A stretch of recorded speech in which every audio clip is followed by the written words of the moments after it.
திருநெல்வேலி. க. ப. செய்கு தம்பி பாவலர் கன்னியாகுமரி மாவட்டம் இடலாக்குடி என்னும் ஊரை சேர்ந்தவர்.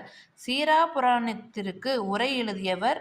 அறிஞர் பலர் முன்னிலையில் 100 செயல்களை ஒரே நேரத்தில் செய்து காட்டி தசவாதானி என்னும் பட்டம் பெற்றவர்.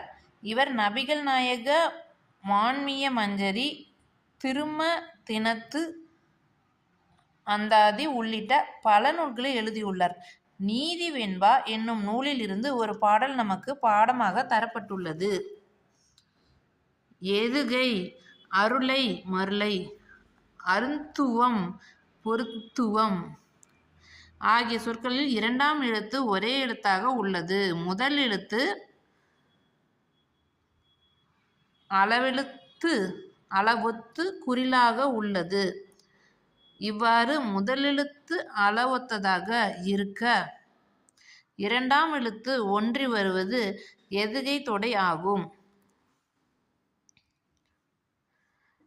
மன்னனும் மாசற கற்றோனும் சீர்தூக்கி மன்னனின் கற்றோன் சிறப்புடையன் மன்னர்க்கு தன் தேசம் அல்லல் சிறப்பில்லை கற்றோருக்கு சென்ற இடமெல்லாம் சிறப்பு.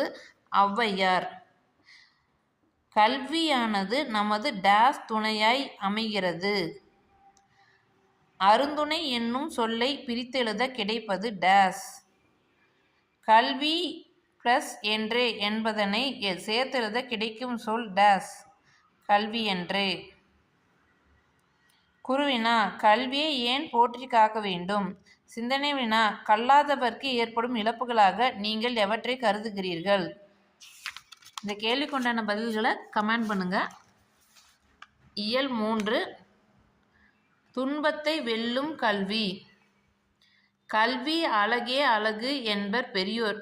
கற்றபடி நிற்பதே அந்த அழகை பெறுவதற்கான வழி. கல்வி அறிவை வளர்ப்பதோடு பண்படுத்தவும் செய்யும். எவ்வளவுதான் கற்றிருந்தாலும் பண்பாடு இல்லாவிட்டால் அந்த கல்வி பயனற்று போகும். பண்பட்ட மனிதரின் புகழே பல்லாண்டு நிலைத்திருக்கும்.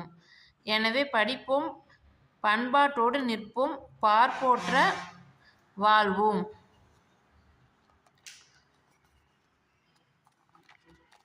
அடி எதுகை என்றால் என்ன?